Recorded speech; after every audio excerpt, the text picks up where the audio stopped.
Halo teman-teman, welcome back to my channel. Kembali lagi di drama The Devil Judge episode ke-14. Episode ini diawali dengan pemakamannya si Sohyun.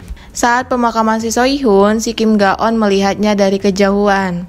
Dia mengingat kembali sosok si Sohyun ini yang selalu ada dan bahkan menjadi dunianya si Kim Ga-on. Dan wajar saja dia merasa sangat kehilangan, guys.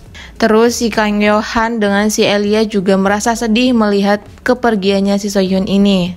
Karena si Kim Ga-on tidak kuat, akhirnya si Kim Ga-on dibawa si Kang Yo-han ke rumahnya.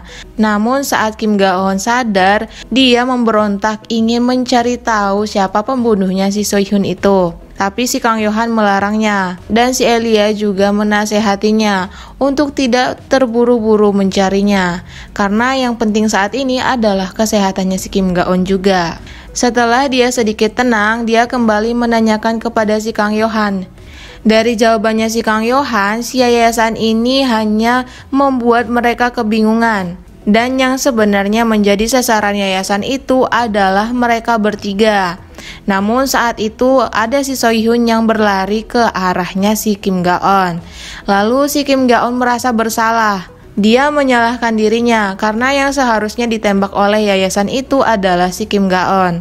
Lalu si Kang Yo-han menyuruhnya untuk bangkit melawan yayasan itu kembali. Keesokan harinya mereka bertiga langsung konferensi pers dan mengancam komplotannya si Jung-sun secara terbuka. Komplotannya si Jung-sun ini masih tidak percaya si Jinju menusuk mereka dari belakang. Kemudian mereka membalas serangannya si Kang Yo-han ini dengan mengalihkan kesalahan mereka sendiri. Mereka mengatakan kalau pihaknya si Kang Yo-han ini mengambil kesempatan di dalam situasi yang terjadi. Karena saat ini yang terpenting adalah menyelamatkan warga dari virus, bukan untuk mencari kesalahan dari pihaknya si Juk Chang. Dan si presiden boneka ini sepertinya tidak puas dengan rencana mereka. Si presiden boneka ini malah ingin membuat virus itu benar-benar ada dan akan sengaja menyebarkan kepada warga. Wah, benar-benar psikopat juga nih presiden boneka.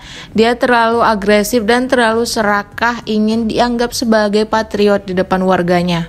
Dan sepertinya si Jung-sun tidak menyetujui idenya si presiden boneka itu. Terus dia juga memastikan daerah-daerah kumuh itu tidak terkontaminasi dengan virus yang akan disebarkan oleh si presiden boneka itu. Karena dulunya dia juga berasal dari daerah-daerah kumuh itu, guys. Di samping itu ada si Elia yang mencoba untuk menghibur si Kim Ga-on dari kesedihannya kehilangan si Sohyun. Namun si Kim Ga-on ini masih terus merindukan dan mendengarkan rekaman suaranya si Sohyun.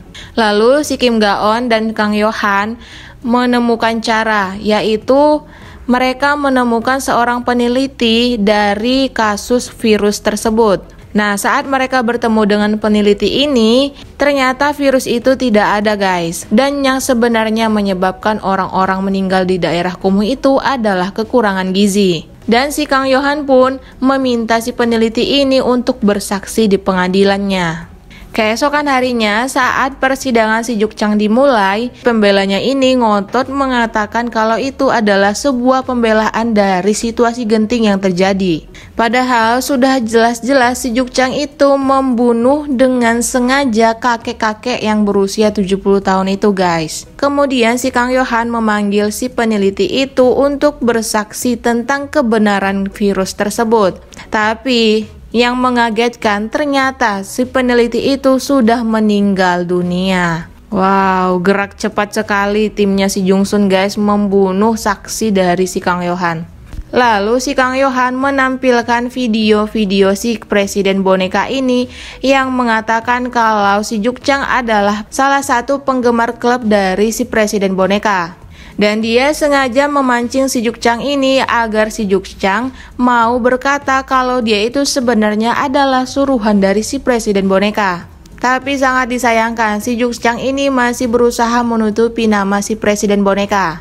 Akhirnya si Kang Yo-han memutuskan hukuman yang akan dijalani si Juk Chang, yaitu berdasarkan dari pidatonya si presiden boneka itu. Dan hukumannya adalah hukuman mati. Wow. Seketika orang-orang yang ada di pengadilan ini shock mendengarkan hukumannya guys. Terus si Jung Sun langsung mengetahui kalau si Kang Yohan ini hanya ingin menakut-nakuti si Juk Chang agar dia buka suara tentang semuanya. Terus si presiden boneka ini berencana untuk membuat si Juk Chang tidak menyebutkan namanya sama sekali. Kemudian si Jinju ini tidak menyetujui tentang keputusannya si Kang Yohan tersebut. Tapi si Kang Yohan yang keras ini malah menyuruh si Jinju untuk mundur jika tidak menyetujuinya. Bahkan Pak Minjung juga mengundurkan diri, bentuk protesnya terhadap keputusan si Kang Yohan tersebut. Setelah mengetahuinya, si Kim Ga-on langsung menemui Pak Minjung. Di sini Pak Minjung memohon kepada si Kim Ga-on untuk menghentikan rencananya si Kang Yohan. Dan si Pak Minjung ini juga seperti mencuci dan membuat si Kim Ga-on kebingungan. Dia mencoba untuk merasuki pikiran si Kim Ga-on dengan memfitnah si Kang Yohan adalah orang yang membunuh si Choi Hyun. Dan perkataan Pak Minjung ini benar-benar membuat si Kim Ga-on jadi dilema berat. Terus di samping itu si Juk Chang yang di dalam penjara tiba-tiba diculik dan dibawa kepada si presiden boneka itu. Dan si Kim Ga-on menyuruh si Kang Yohan agar berhenti dengan hukuman mati yang akan dilakukan besok. Tapi lagi-lagi si Kang Yohan yang keras dan punya pilihan ini tidak mau mendengarkan kata-kata si Kim Ga-on. Keesokan harinya saat eksekusi hukuman mati si Juk Chang, terlihat si Kim Ga-on datang ke ruangan pengadilan. Terus si Juk Chang juga di sini merasa tidak takut sama sekali. Ternyata saat dia dibawa ke ruangan presiden kemarin, si presiden itu berkata akan menyelamatkan si Juk Chang. Bahkan dia mengiming-imingi harta dan beberapa jabatan kepada si Juk Chang ini. Wah, pantas aja Juk Chang yang gak merasa takut sama sekali guys.